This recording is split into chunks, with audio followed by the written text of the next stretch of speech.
Jangan lupa like, komen, dan subscribe channel YouTube TVRI Bengkulu, serta nyalakan lonceng notifikasinya.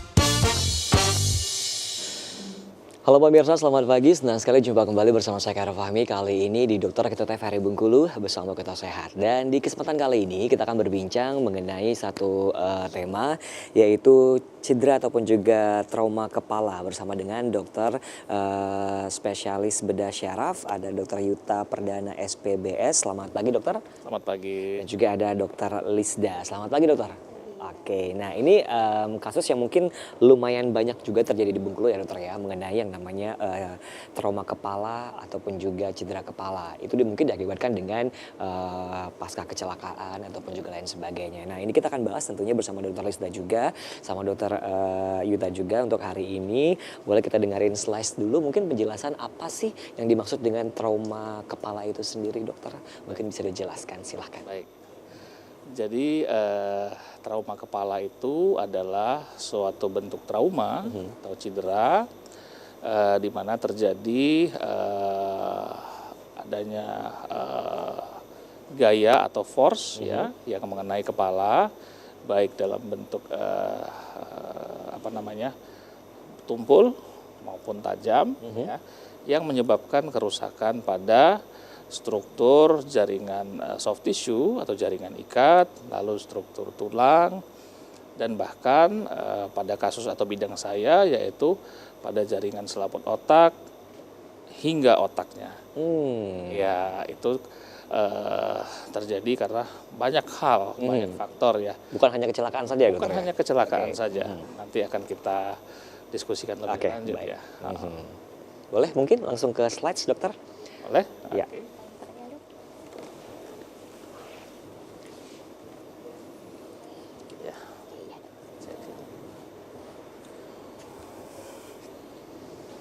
Baik, ya.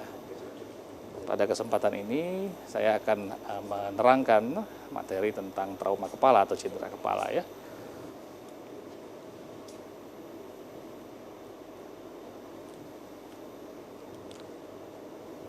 Oke, nah di sini kita lihat ya bahwa pendahuluannya di sini sudah ada kata-kata yang sangat-sangat penting sekali untuk kita pahami ya, bahwasanya trauma kepala itu ya tanpa tata laksana pembedahan yang efektif dan optimal, maka pada kasus ini yaitu perdarahan di dalam rongga atau ruang kepala itu bisa berubah dari yang seharusnya bisa sembuh sempurna ya kalau dikerjakan penanganan dengan efektif dan optimal tadi, maka bisa berubah menjadi suatu keadaan kematian atau cacat permanen yang berat. Oleh karena itu kita ibaratnya berada di suatu persimpangan jalan, ya, di mana kalau kita berikan tata laksana yang adekuat, yang tepat, efektif dan optimal, maka pasien harapan untuk sembuh sempurnanya itu sangat tinggi. Tapi kalau tidak ditangani dengan adekuat, maka yang tadinya harusnya sembuh dengan sempurna bisa berujung pada kecacatan permanen bahkan kematian. Ya.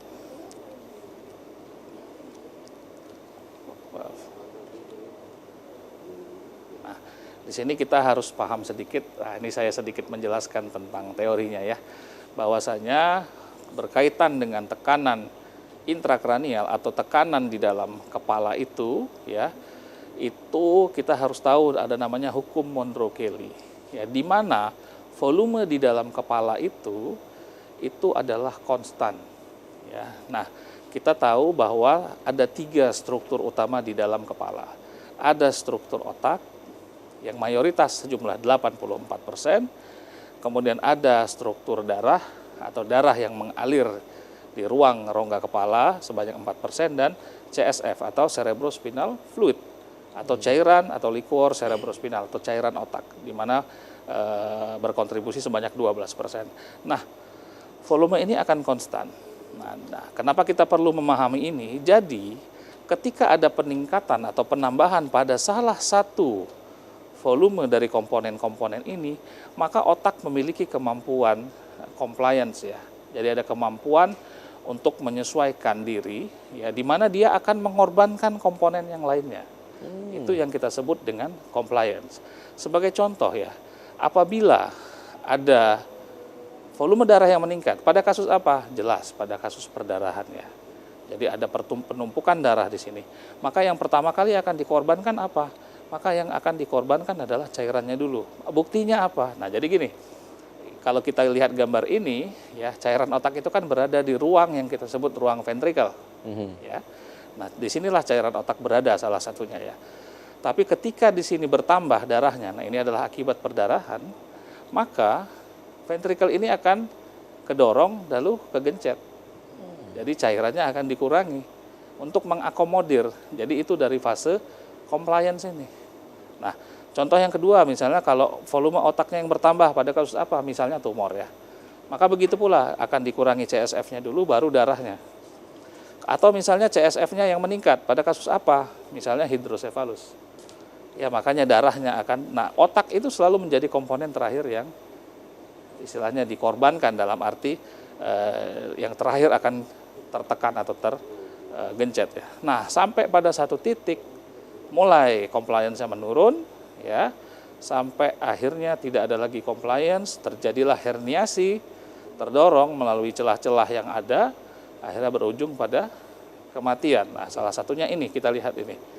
Ketika darah bertambah terus ya, di sini akan terobliterasi, ruang ventrikel ini udah akan ketutup ya karena kedorong oleh darah.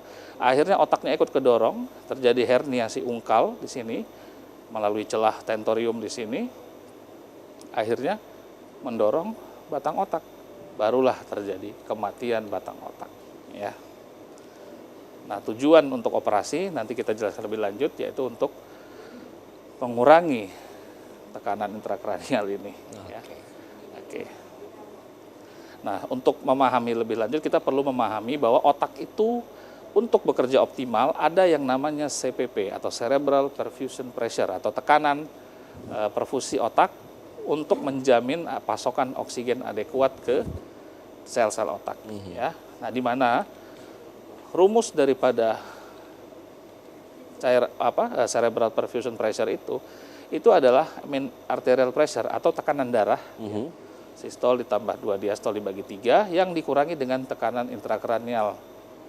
Tekanan intrakranial normal itu berkisar antara 10 sampai 15.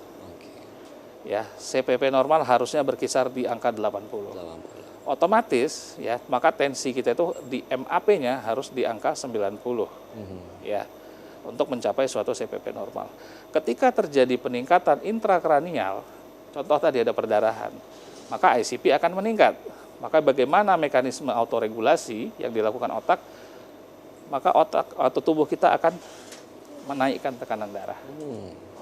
Untuk supaya menjamin CPP tetap normal, CPP tetap adekuat. Nah, jadi pada kasus trauma kepala nih, nah, makanya salah satu tanda peningkatan tekanan intrakranial adalah hipertensi. Jadi karena apa? Karena itu adalah mekanisme autoregulasi otak untuk menjamin CPP tetap optimal.